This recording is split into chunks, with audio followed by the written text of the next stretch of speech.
Hey guys, Sublord here, back again with another action figure review. Well, action figure and vehicle set review, because today I'm going to be taking a look at the Batman animated series and or Batman reanimated series, as I've come to find out. Target exclusive, oh jeez, well, not so much. We have the Batcycle and the Blind as a Bat Batman figure from the Lockup Collect-to-Build wave, if I'm not mistaken. This, of course, brought to us by the fine folks over at both DC Direct and McFarlane Toys. Pick your poison, I guess. But yeah, we got a twofer for this one, so we're going to cut right to the chase and get into the meat and taters of this review and take a look-see at all these two have to offer in terms of accessories, starting off with their collectible trading cards. This one's a little dinged up because they packaged it stupid. There's bios on the back. The Batman card is just a generic Batman bio. I don't know about the Batcycle, but long story short, Batman builds a Batcycle. There you go. And then as far as the Blind as a Batman goes, he comes with this head with this little... This is actually a string. But he comes with this head as well as this head. He's got some red eyes, so he kind of looks like, is it Cardiac? I don't know, the Terminator-looking Batman, which I'm guessing that's supposed to come out at some point. So I definitely want to check that out, because that's one of the older ones I missed. He's got a pair of alternate hands. Also, I think for that Cardiac Batman, they're kind of trigger finger-y.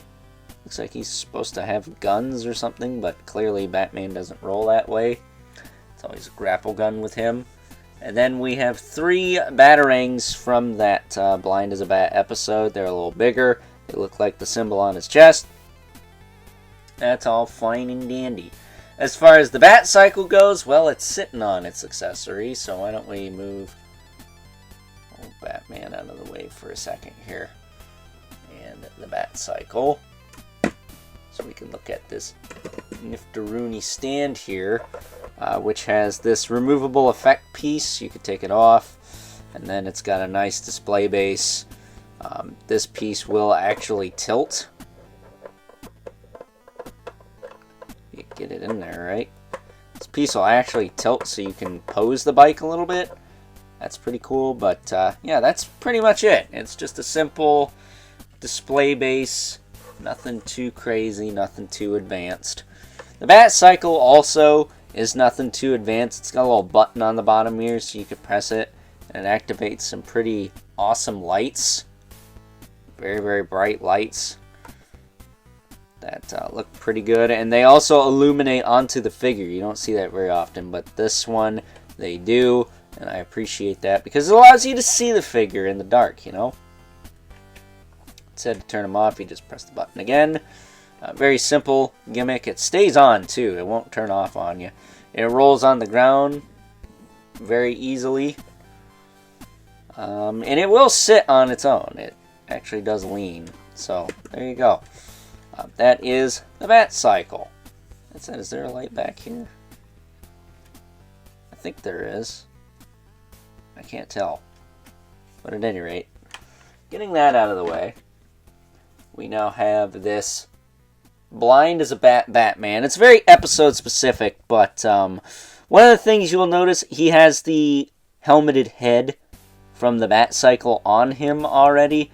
That's because this is going to be my figure for the Batcycle. I don't know if I'll get the rest of this lockup wave. I would like to, because Riddler and Commissioner Gordon are in it, but my target, my local target, only had this guy. The second closest target is the one that had all the other ones, like the Joker and the Commissioner and the Riddler. So, you know, fingers crossed, maybe I'll manage to get back down there and snag those. But as far as this figure goes, kind of janky in the articulation department. It's very weird looking, but at any rate, his articulation is as follows. You can look up a little bit, pretty much look straight again, and then rotate at the head. It's a double ball peg, but you don't get a ton out of it. His cape is like a cloth material, but it's very non-pliable. His shoulders will move out to the side. That's it. Oh, there you go. You just gotta do that to get him out all the way. He does have the single jointed elbow with rotation. He's got a glove cut, as well as a swivel in the wrist with a hinge. As far as the ab crunch goes, you can see he clearly has one. You don't get much poop out of that, I'm afraid. It just kind of shimmies a bit. And it looks odd, because it looks like this should be on the back, and this should be on the front, the way it's sculpted, but this is, I'm assuming, the back. It's just he does not get a ton of range out of this thing. It's very weird, unless I need to heat it or something, and then it'll move more, but he does have a pin ab crunch. That's very dated at this point. I think DC Collectibles are the only ones doing that at the time this guy initially came out, so very weird. He does have a waist twist that works just fine. He's got ball socket hips, which I wish all these figures had these, because they look a heck of a lot better, you know, if you don't do that anyways. But they do get really good range, and you do get a thigh cut for the most part up in there, so a little bit better on the hips with this guy. He does have a double knee. That does work okay. He's got a boot swivel, and then he's got a hinge in the foot with a rocker joint. So, you know, shy of double jointed elbows, this guy pretty much has all your articulation you would want to get him on the bike. That said, it is a bit of a pain to get him on the bike. So, you know, that's some food for thought there. But standing him up way back there, we bring in our two regulars, the Mythic Legion's Brother Mandibilith.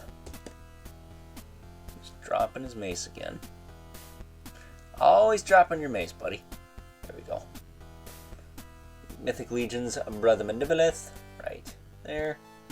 And the infamous 11 Spawn, who as usual towers over everyone. And in case you were wondering how the bike stacked up to these two, I assure you, you're not going to be using this bike with any of these toy lines. Like, that is way too freaking small. It's perfect scale for the Batman, but not for these two. And might I add, I got the bike for 10 bucks on clearance, and then the Batman, I'm pretty sure, was full price, like 30 bucks, maybe 25. I don't remember how much they cost, but I'm happy with it. I gotta be honest with you. It's not perfect. You know, I'm not a fan of the cell shading, but I don't really notice it on this Batman. I think the first wave Batman had it a lot worse. This one, it feels like they dulled it down a little bit. The bike has it, but I don't mind it. To me, it looks like blue highlights, so that's what it is to me. So with that being said, it is time now that we move right along and wrap things up with some final thoughts. Overall, and as a pair, I like both the Batman and the Batcycle quite a bit, despite the fact that the Batman's a bit of a pain in the butt to get onto the Batcycle because he doesn't have the best grip hands for the handlebars on the Batcycle. Again, I think I might be able to remedy that. I believe the older Batman I have from DC Direct has some better grip hands that will work much better with the handlebars on the Batcycle, but for what I paid, and that is total $40 before tax and whatnot, I'm happy with this. I think this is great. I think this looks awesome. Despite the cell shading, I can look past that because, well, visually impaired, kind of hard for me to see some of that stuff. It has to be really egregious for me to see it, guys. I'm not going to lie. I like it. I think it's cool. It's going to sit on my shelf probably like this, if not without the base. So, with that being said, I hope you guys enjoyed this review. And until next time, I'll catch you guys later.